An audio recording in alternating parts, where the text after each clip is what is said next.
Что по жизни на самом деле главное? Первое– это внутренняя опора. Если у вас нету собственного стержня, нету вашей внутренней опоры, вы потеряны. Вами будет манипулировать как хотят, у вас никакой устойчивости не будет, и вас все время будет ломать под себя делать. Внутренняя опора очень важно.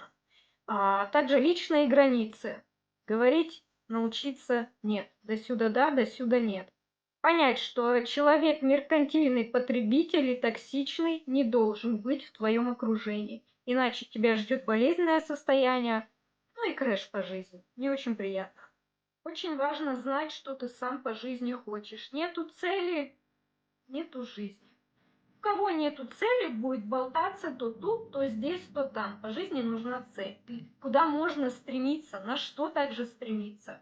И должно это от своего собственного хотения идти. Если это у вас нету, вы будете болтаться, где попало, с кем попало, как попало.